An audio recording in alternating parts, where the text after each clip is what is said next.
ఉండి నియోజకవర్గం నా గుండెల్లో ఉన్న నియోజకవర్గం.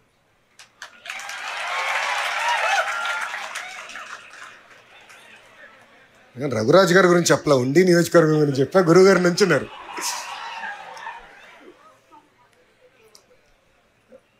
వర్మ గారు రాజకీయాలన్నీ మాట్లాడేశారు. నేను కాలేజీలో రాజకీయాలు మాట్లాడాలనుకోలేదు.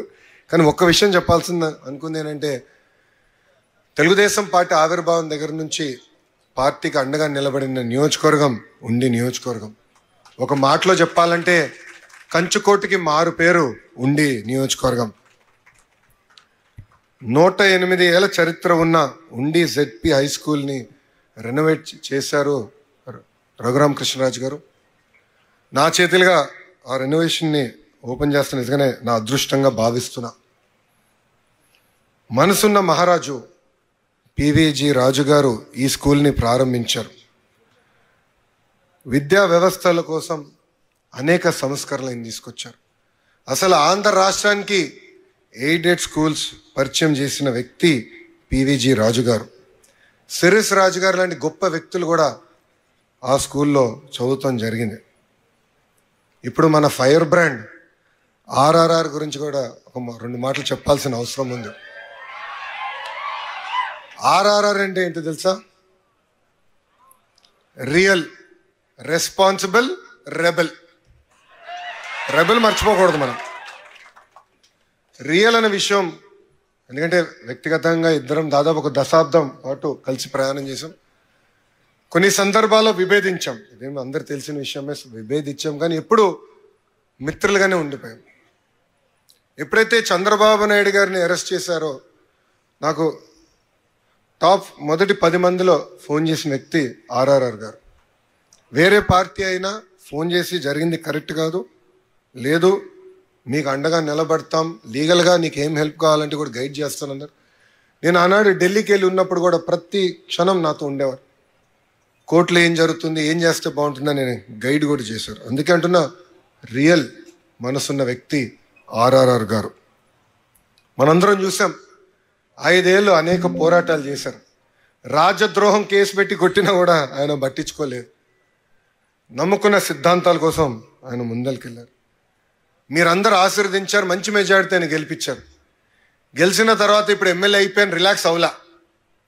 ఇమీడియట్గా కలెక్టర్ గారికి చెప్పి ఏకంగా ఉండి డెవలప్మెంట్ ఫండ్ ఏర్పాటు చేశారు.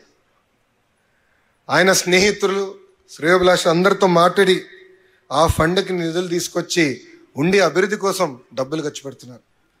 జెడ్పీ హై స్కూల్ అభివృద్ధి కోసం 60 లక్షల రూపాయలు ఖర్చు పెట్టారు.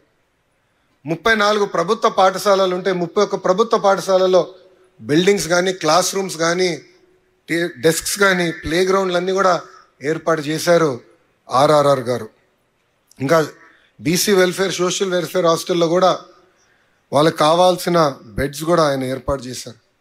పోలీస్ స్టేషన్ కూడా వదిలిపెట్టలేదు ఈయన. పోలీస్ స్టేషన్ అభివృద్ధి చేశారు.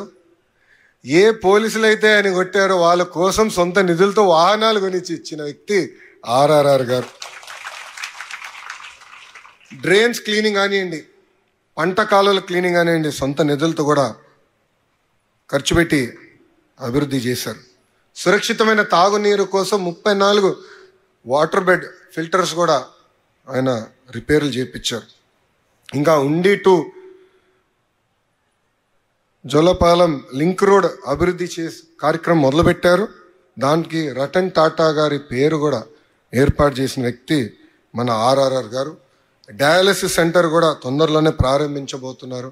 ఇట్లా చెప్పుకుంటూ పోతే చాలా లిస్ట్ ఉంది. కానీ ఇది మీ అందరికీ నేను ఎందుకు చెప్తున్నా, మనందరూ తెలుసు రాష్ట్రం చాలా ఆర్థిక ఇబ్బందుల్లో ఉంది. ప్రతి నెల 4,000 కోట్ల రూపాయలు డెఫిసిట్ బడ్జెట్లో నడుస్తుంది. శాసనసభ్యులుగా మేము అందరం కంప్లైంట్ చేస్తాం, డబ్బులు ఎట్లా చేయాలని. కానీ రఘురాజు గారు క్రైసిస్ ఇస్ అన్ ఆపర్చునిటీగా తీసుకుని నిధులు సమకూర్చి ప్రజల కోసం ఖర్చు పెడతాం జరుగుతుంది. అట్లా ఇక్కడున్న మీరందరూ కూడా you are the future of our state. మీరందరూ కూడా క్రైసిస్ను ఒక ఆపర్చునిటీగా తీసుకోవాలి. మీ సత్తా ఏంటో మీ కుటుంబ సభ్యులకి, మిత్రులకే కాదు, మీరు రాబోయే రోజుల్లో పనిచేసే కంపెనీల్లో చూపించాల్సిన బాధ్యత మీ అందరిపైన ఉంది. ఇంకా ఈరోజు కార్యక్రమం రాష్ట్రంలోనే మొదటి పద్మవిభూషణ్ రతన్ టాటా గారి విగ్రహం ఆవిష్కరణ చేసుకున్నాం. ఇంకా విద్యాశాఖకు వచ్చేగల అనేక సంస్కరణలు తీసుకొస్తున్నాం. కేజీ నుంచి పీజీ వరకు కరికులం మొత్తం రీవ్యాంప్ చేయాలని ఒక నిర్ణయం తీసుకున్నాం. మీ సంస్థ యజమానితో కూడా ఒకసారి కలుస్తాం జరిగింది. కొత్త యాప్షి చైర్మన్ కూడా వచ్చారు. కరికులం మొత్తం ఎట్లా రీవ్యాంప్ చేసి ఇండస్ట్రీకి దగ్గర ఎట్లా తీసుకురా లక్ష్యంతో మన ప్రభుత్వం పనిచేస్తుంది.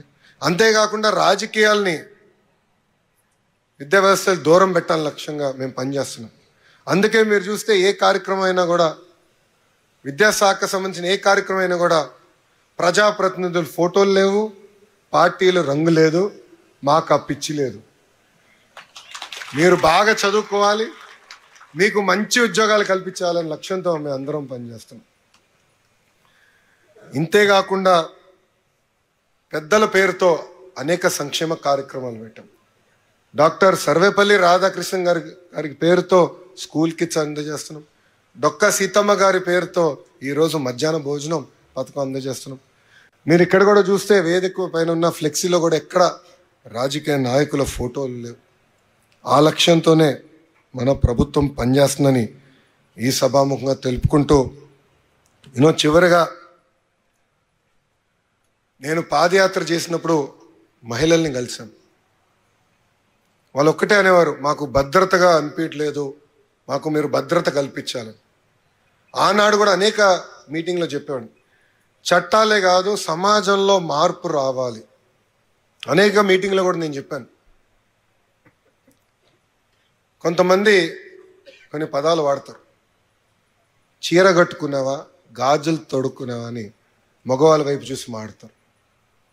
ఇంట్లో అమ్మాయిలాగా ఏడవద్దని అబ్బాయిలకి మగవాళ్ళకి చెప్తారు.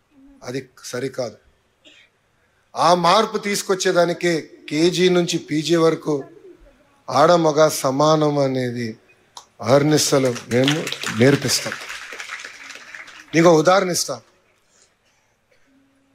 మాకు స్కూల్ టెక్స్ట్ బుక్స్ మేము తయారు చేస్తాం. So commissioner school education Vijayaramaraju గారు నేను అడిగా, సార్ ఇంటి పనుల ఫోటోలు ఉంటాయి కదా, ఎంత శాతం ఆడవాళ్ళ ఫోటోలు ఉంది, ఎంత శాతం మగవాళ్ళ ఫోటో ఉంది, కొంచెం కనుక్కుని నాకు చెప్పండి. నేను కనుక్కోవాల్సిన అవసరం లేదు సార్, 100% ఆడవాళ్ళ ఫోటోనే ఉంది అన్నాడు. నేను నెక్స్ట్ ఇయర్ టెక్స్ట్ బుక్స్లో మినిమం 50% చేయాలి. ఎందుకంటే నేను అమెరికాలో చదువుకున్నా. బ్రహ్మణికి నాకు పెళ్ళైన తర్వాత మేము అమెరికాకి వెళ్ళాం. ఇద్దరం కలిసికట్టుగా చదువుకున్నాం. అక్కడ ఇంటి పనులు సమానంగా చేసేవాళ్ళం. ఒకసారి ఆమె లాండ్రీ చేస్తే రెండోసారి నేను చేశాను.